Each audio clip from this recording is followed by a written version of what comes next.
just suck it up and fucking be sore and let it go away on its own. So funny to me, people like, they'll do a leg workout. My legs were sore for like a week. It's like, okay, like, welcome to like the life of a bodybuilder. You're always sore. Something's always sore. Like, it's just the way things are. Like, people have been taught that soreness is this fancy term, delayed onset muscle soreness, like DOMS, like, oh, I'm too sore. I shouldn't be sore from workouts. Like, tell that to anybody ever who's been massive, that they ask them, were you sore a lot? They'll be like, every day. Yeah. Were your legs still sore the next time you trained them? Yeah, I felt them still. People in comments have been asking, hey, like, I've been working out every day, I don't feel sore. You're doing it wrong. You're doing it wrong. Not that necessarily you need to, like, there's body parts that aren't gonna get sore. I've never done a shoulder day and then been like, oh, my shoulders are sore. Yeah. But like, you should at least the next day or two after a training session be aware of like this feeling of a pump, or like this area feels like a little inflamed, or like it's swollen, like I can see that I trained it the other day, right? That's a good indicator for, especially for smaller body parts. But when it comes to your back and your legs and your chest, like there should be some soreness there. Like, that's a good sign that like something was done properly. Not pain, soreness. What do you think of people that do examples say like 11 reps, and then say, well, prefer to do less but heavier reps? So do you have like a preference on either like more or less?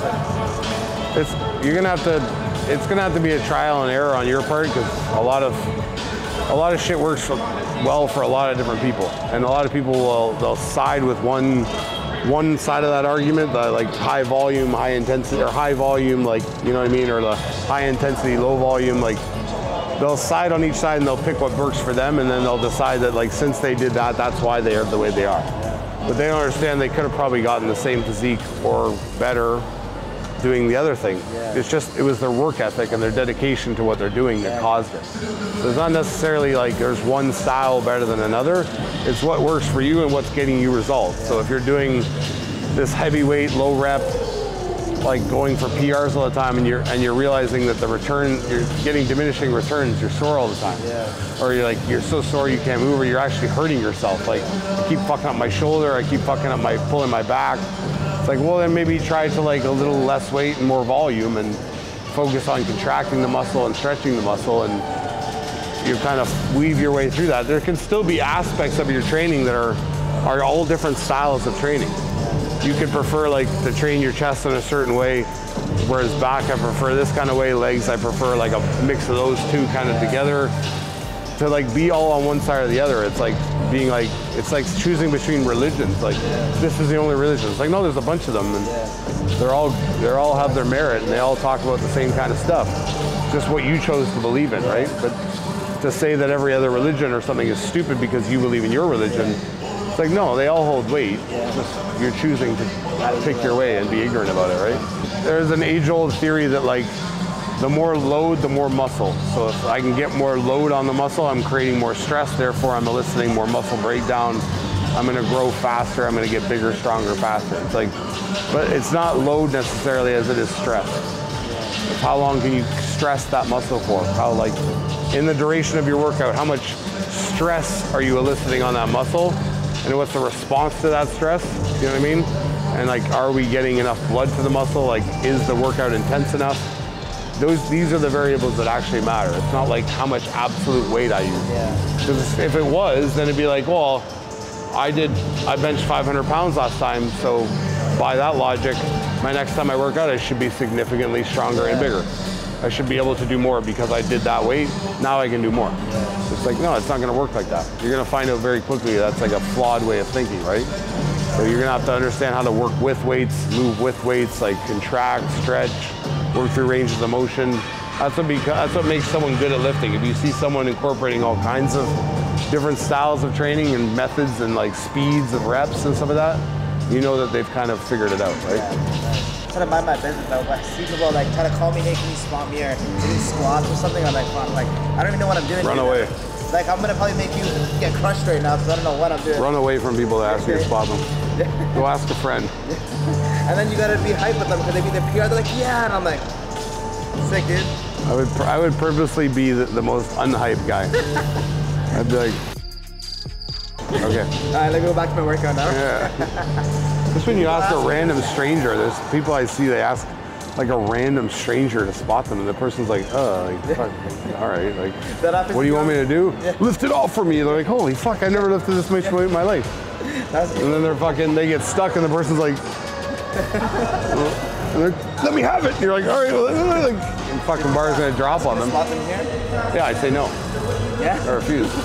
Unless I'm training you, and you're my client, and I'm helping you, and I'm getting paid to be there with you, and like, I'm pushing you. I understand your capabilities because I train you. I'm not gonna go spot some random guy. I don't know what the fuck he's gonna make me do. Like, you could have fucking 6 plates on the fucking squat, and then you've never squat over 4. And today's the day you decide you're Hercules, and you want to fucking. And the next thing you know, I'm pulling you up, and I'm fucking hurting my back because you're an idiot, and I don't know anything about you. It's like, I'm not doing that. Or like, especially bench pressing, like never, ever. Especially like if someone asks me, I don't know to spot them on a dumbbell press that's insanely heavy, and they're fucking, and I'm holding their fucking elbows, and I don't know which one to hold, and like they're fucking, like, what the fuck? Let's drop the weight. It'll literally be like, drop the weight. Like, I don't want to do that. You see everyone, and like people, I don't know, it's the society we live in today, they're afraid to say no to people out of like, oh my God, he took a stand on somebody, he doesn't want to do that. Yeah, you feel bad. Yeah, it's like, just say no. Yeah. Like if you perceive that the threat is minimal, like, oh, this is gonna be no problem, just keep an eye on them, like, I'll help them with like halfway through a rep, that's different. But when someone's like coming to you and they're like, you see a massive weight and you're like, I'm not doing that. Like, call people you know that like have actually seen you work out before. Like, I wouldn't feel comfortable with that at all. One kid in here got actually upset with me about it. He's like, really? I'm like, yeah. Like, I have issues with my hips, and before I had an issue with my shoulder before surgery. I'm not about to fucking hurt myself for you. Like, I'm taking a chance in here working out on my own. Like, fucking imagine I tear my fucking shoulder or bicep helping someone else. Like, I'm all for like lifting weights, bro, but just lower the weight and do it yourself. Like, that's a very good indicator that you're lifting too much weight. Like, it doesn't mean, like we said, it's not your goal to lift this set amount of weight is going to elicit this result. You know what I mean? So you can back off and use weights that you're comfortable with and slowly move up again. It's not a race to get to a weight. So that's what I think a lot of these kids are like, this perception that if I bench more, my chest will be bigger, I'll be bigger, stronger. But it's like, no, you won't. Like, I've benched more than most of you out there, to be honest with you. And I can tell you, like, it didn't make my chest better. It made my ego better. Never listen to a guy in the gym who's like, apparently been at the gym for a long time. He's like the OG there, but he looks like shit. There's a reason why he still looks like shit. He doesn't know what he's doing. Don't let him give you a tip on biceps when he's like, arms are this big around. He's like, you know, when I do it, he's like, all right, thanks, bud. Thanks, man. When I want to learn how to look worse, I'll hit you up. Unsolicited advice is like the worst. Someone comes up and just randomly decides to give you advice. Like, hey, man, you know you're shooting that wrong? You know, your camera's not the best camera. You're like, what pictures do you take? Well, I don't take pictures, but I've seen it's a better camera. Like, fucking Jesus, man. It's the fact of the matter, the proof is in the pudding. I'm not Mr. Olympia, but I'm a pro bodybuilder. And I've made other people pros, and all my clients put on muscle and look better at the end of the day, and I know what I'm doing. I have a thought process and a structure for the way I train people, and I'm conscientious about what I do, and I give a fuck about what I'm doing. Most of these trainers in like box gyms, don't get me wrong, like, those trainers on that level are just there to motivate someone to come to the gym who otherwise would not. That person's not trying to be this elite fitness person. They're not trying to like look like The Rock, like in their mind maybe, but like, you know, they're just trying to get them moving and on the right path. So there's nothing wrong with that. It's when you get into these specialized trainers or these guys who are like gurus preaching that like they're this and this and this and this. Like, there's very popular YouTubers, a number of them, who spout out training advice online every day. They haven't trained a person. They haven't trained a single person privately or one-on-one in their life.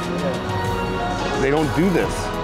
So there's something to be said for someone that does this. Like someone like me, someone like other trainers out there giving advice who are like have a full client list of spending every day in the gym working out with people. We have a lot more substance and a lot more experience and a lot more like, how do I say it, like quality like information, because we put what we do into practice, and we have feedback instantly. So I have feedback knowing whether what I'm talking about is shit or not. And I understand, like, oh, maybe I understood once I thought it was this, but then when I got the person to this, if I did this, they felt better. These people don't have that. They're just like spouting out videos every day about how to do different exercises, and they've done 400, 500 videos, 1,000 videos on working out, but in not one of the videos have they trained another person. So like this is what works for me. Do what I do. Okay, but like I don't even understand what you're saying, because I've never had you show me. I've never had someone watch me or like correct me. That's why even in my videos, like people will come to train with me, like, oh, I watched all your videos, but it's so much different in person with you. It's like, yeah, because I'm actually dealing with you.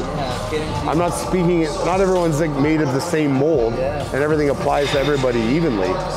You could have really fucked up shit going on, and I gotta like adjust everything I do so it looks nothing like what you saw in the video, because you're such a mess anatomically or like structurally or whatever, that I have to get you into different positions that work for you that would never work for the next guy. But as a trainer, I'm able to do that because I can see where the movement's wrong, and I can fix things accordingly, and even do things quote unquote wrong to help you do things right. You know what I mean? It's hilarious too, because the guys that are just showing exercises and not applying it to anybody, and just this endless library of content of exercises, you can see that they're struggling with content because they make the same videos over and over again. Or they think of the most outlandish shit, and then they're like, this is like a really crazy way to stretch your lat and train it. Or this is like the super intense way to train your chest. And all they've done is just like shorten the range, or like thought about something else, or explained it in a new way to understand it. So that's all they're doing. You're not inventing, like I said before, there's nothing new under the sun. There's no new shit. Everything's been done before. So you're just reintroducing it and repackaging it and giving it to people. It's like they put an iPhone out all the time, right? It's the same iPhone. It's got a better camera maybe, or a fucking bigger screen, but it's an iPhone. It's an iPhone, it's an iPhone, it's an iPhone. It does what an iPhone does, right? That's all you're doing. You're repackaging bullshit. So it could be like, I can even talk about this now. There's a lot of influencers that like will take old school movements and the concepts that we understood, like guys coming up who didn't have the equipment, or like the gyms we have nowadays, like let's say in the 70s, 80s, wherever it is, pumping iron days. A lot of people did like old school movements, like they did like barbell bench press. They didn't have anything else. They didn't have machines like this. So one of the staple movements back then was like people taking a dumbbell and doing a dumbbell kickback. So the dumbbell kickback is literally retracting your shoulder so your elbow's literally behind your back. I'm rolling my shoulder back, pinning my elbow up high, and I'm flexing off. So I'm creating this feeling of my shoulder being retracted and locked back, and I'm firing off. So I'm keeping stability in my tricep and my shoulder and firing my hand out, right? Which is like, you want that. You want your shoulder to travel down into a plane where there's pressure and squeeze off. Or I want my shoulder out in front, stable, and I want to squeeze down. But these guys now have somehow, like a tricep kickback is not optimal. Like you can do them if that's all you have at your house, guys, but like you can do that on a cable too. Like my overhead cable extension is the same as this. It's just this angle. And I'm still keeping tension on my tricep, I'm just not doing this. So they've confused people to think that this position of my arm is the optimal position for my tricep. So I can, if I have my arm here, it's like even more contraction because I've rolled my shoulder back and now I'm squeezing my tricep harder. You're feeling it more, but it's not working more. So your contraction is stronger here than it is here because this is happening here. So I'm pushing behind me, but there's no difference. You know what I mean? So like on a cable, a lot of it's because a lot of these guys that do this shit don't have a lat to speak of. They don't have any development or fucking body awareness. So when they pull these cables down, they'll do this crazy shit. So we just talked about how the shoulder should be here and it should be like this and pushing back like that. They'll do this crazy shit. Well, they'll get this close to the machine and they'll go like this. They'll literally fold up here and then they'll squeeze down, like trying to mimic a fucking tricep extension. Do you understand how stupid that is? Whereas if I set myself here and I'm hanging off here, my pressure's still back here. My elbow's gonna roll forward and I'm gonna squeeze down through. So I still end up in the same spot. And I'm not back here because I don't need to be, because my tricep contracts with the weight of this cable forcing it to contract down here. I'm still doing the same push as I'm doing here. I just don't need to go as far because my shoulder's locked where it should be, and it's not my goal to get my shoulder to go back as far as I can. It's just to have it where it should be locked here. Push down through. I can even push down in front and get tension here because I'm locked in rear delt and lat, and I can just be right here flexing down out in front of me. So as long as I have the tension here and the tension here and the intent of my lat, I can squeeze my tricep anywhere. I don't need to get into these fucking wild positions to like do stuff. And that's how crazy this world's gotten, that these guys are taking basic exercises like a tricep kickback, and they're like, how do I make that work on a machine? And they're like, I would do it this way. So I would mimic it exactly and fucking walk out, stand next to the fucking bar and go like this. Like, how dumb are you? It's literally the stupidest thing ever.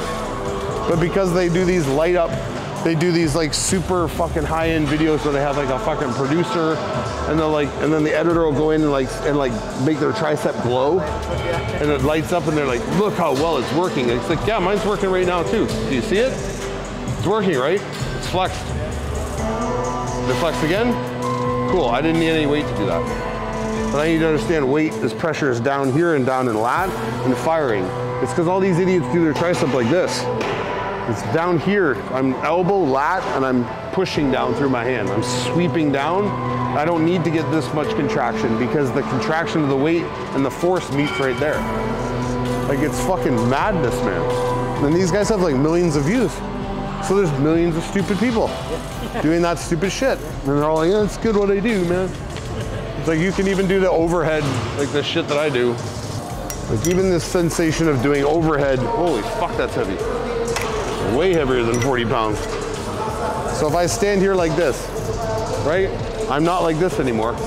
I'm not gonna go here and go like this, right? But I have the same feeling of tricep pressure here, lat engaged here, locked down here, right? So I'm gonna rise out of here and I'm gonna push down the same way and extend off.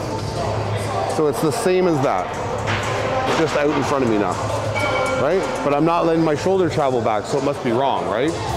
Like, oh, you're not hitting your head. Like, no, I'm actually stretching my tricep because it's pulling up through insertion, or through origin to assertion, and then I'm firing back down through.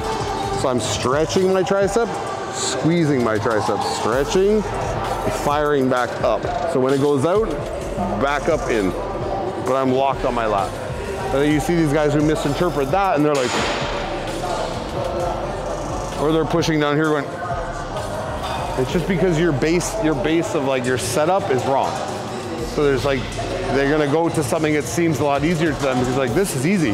I hold on to here and I put my arm like this and I look in the mirror and look at that, my tricep fired. Did it even with nothing in my hand. And then I just stand here and look like a complete maniac. Like, you guys gotta like critically think about what you're doing. It's like, there's no critical thinking left. Yeah, just think like in life, when you have something to say, and you say it in your head first, you're like, fuck, that sounds stupid, I shouldn't say that. You don't say it. And if you watch a video or you see something online, you're like, man, that makes no sense to me, that's fucking weird. Don't do it. Don't even attempt it. Just fucking write it off, right? Like, these people that write me Q&As, guys, have a proofreader there. Have someone in the room or beside you that you can bounce that question off of first, before you ask the stupidest question possible. This guy asked me if he's like, my AC joint in my shoulder, I have bone spurs and arthritis, blah, blah, blah. Do you think I need surgery? Or something along those lines. I'm like, I don't fucking know. I'm like, one, I don't have x-ray vision. Two, I'm not a fucking orthopedic surgeon. Like, and I'm not a doctor, period. I'm a fucking guy who lifts weights on YouTube and Instagram. Like, why are you asking me that? What country are you living in where there's no doctors? Like, you just don't trust them. Like what the fuck am I gonna tell you? I had a problem with my shoulder. I went and got surgery. Did I ask some guy on the internet if I should get surgery? No, I went to a doctor. I saw these guys getting mad in the comments lately about the, we're talking about the new generation kids posing. Yeah, you know, and look at all the pictures. Yeah. Click on the people that complain. Every one of their pictures, them in the mirror like this, fucking half naked. One dude's got his pants pulled down. Yeah. And he's pulling his underwear down like this. Of course you're mad. because you're the bitch that's doing it. Like, we all know you're mad. You don't need to comment on it. Like, there was actually a kid that commented on that I actually liked him until he commented on that. I thought his fucking skits were funny. I won't say his name because I don't want to give him any fucking press. But in my mind, I'm like, this kid like seemed to get it, but he's just as stupid as the rest of them. Because he's the idiot who's like in the gym with his shirt off posing. Like, it's not normal. I don't know how many times you guys need to hear that. It's not normal. Pro bodybuilders don't do that. Just because you do it and you feel good and you think you're deserving of it doesn't make it true or make it good. No, like, stop showing us your fucking dick root in the middle of the gym. Like, fucking, we get it, dude. You're 140 pounds. You're ripped. Wow. Like, it's like being a fat chick with a huge ass. You got to fucking, yeah, you're fat. You have a huge ass. What do you fucking do? It doesn't make you hot. Like, crazy, man.